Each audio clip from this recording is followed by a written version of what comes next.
الحمد لله وكفى وسلام على عباده الذين اصطفى أما بعد فقد قال الله تبارك وتعالى أعوذ بالله من الشيطان الرجيم بسم الله الرحمن الرحيم ومن يؤت الحكمة فقد أوتي خيرا كثيرا وقال النبي صلى الله عليه وسلم من يرد الله به خيرا يفقهه في الدين.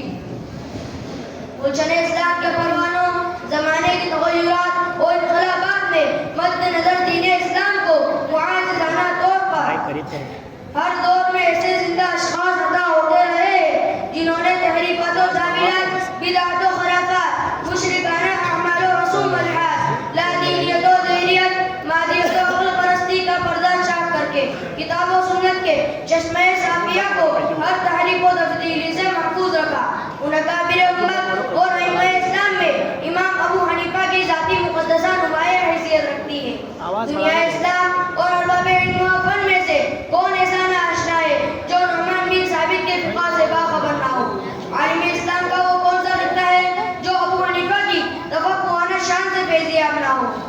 آج میں اس مختصر سے وقت میں آپ کی شان تفقہانہ کے بحر ذخار میں غوطہ زنی کر کے آپ کے علم و فہم کی آفاقیت، ذہن و فکر کی گہرائی و گہرائی اور بے مثال حکمت و دانائی کے ایسے تردید واقعات پیش کروں گا جن سے ناقدین کی زبانوں پر مہر ثبوت لگ جائیں گی. آج میں اس بے مثال عظیم ہستی کے وہ حیرت انگیز کارنامے اور مسائل کی تحقیق و تدقیق کے وہ دلائل و شواہد پیش کرنے جا رہا ہوں جنہوں نے چار دانگ عالم میں آپ کو شہرت دوام عطا کی تھی. حضرات، امام ابو حنیفہ کی حیات مبارکہ میں سینکڑوں ایسے واقعات ملتے ہیں جن سے کسی بھی مسئلے کی باریک پہلو تک رسائی کی عظیم صلاحیت نمایاں ہوتی ہے. مثال کے طور پر ایک واقعہ سنیے. عبد الرحمن بن ابی لیلہ جو مشہور فقیہ ہے اور 33 سال منصب قضا پر فائز رہے. ایک روز ابو حنیفہ کا پڑوسی ان کی عدالت میں حاضر ہو کر ایک باغ کے متعلق گواہی دینا چاہتا تھا. ابن ابی لیلہ نے پوچھا کہ بتاؤ اس باغ کے اندر کل درختوں کی تعداد کتنی ہے؟ جواب نہ دینے پر ابن ابی لیلہ نے ان کی گواہی قبول نہ کی. اس نے واقعہ امام صاحب سے بتایا. امام صاحب نے اسے قاضی صاحب کی عدالت میں واپس روانہ کرتے ہوئے فرمایا کہ جاؤ اور ان سے دریافت کرو کہ آپ 20 سال سے کوفہ کی جس جامع مسجد میں فیصلہ سناتے ہیں اس کے ستونوں کی تعداد کتنی ہے. یہ وہی امام ابو حنیفہ ہے جن کی مجلس میں ایک شخص حاضر ہو کر عرض کرتا ہے کہ ایک شخص اسلام کا دعویٰ کرتا ہے اور اپنے کو مسلمان کہلواتا ہے. اس کے باوجود وہ جنت کی خواہش نہیں رکھتا. اسے نارے جہنم کا خوف ہے. وہ مردار کو بلا تعامل و بلا جھجک کہتا ہے. نماز پڑھتا ہے مگر رکوع سجود نہیں کرتا.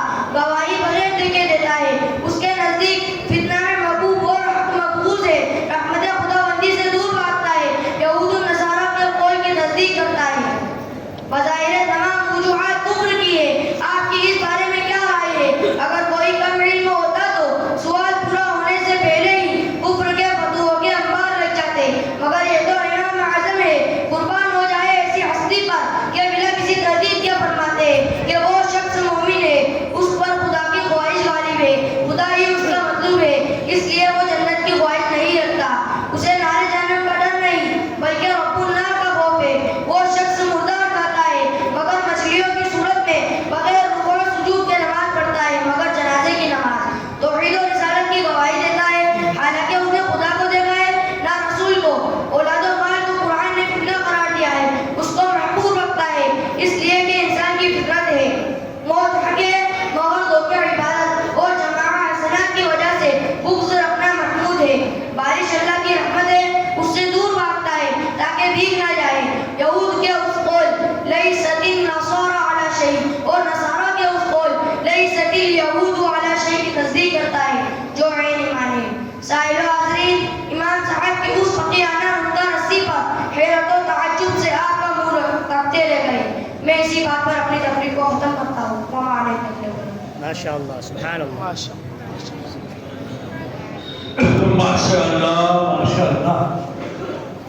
محترم بھائیوں، بزرگوں اور دوستوں، یہ جو ننھیال ہیں ہمارے مکتب کے ہمارے بچے الحمدللہ اللہ سے دعا کریں اللہ پاک ان کے علم میں برکت عطا فرمائے. اور آپ نے بہت ساری نماز سے نوازا ہے, آپ کا جزاک اللہ. اللہ پاک آپ کے بھیڑ کو آپ کے بھیڑ کو قبول فرمائے. لو بھائی محمد انس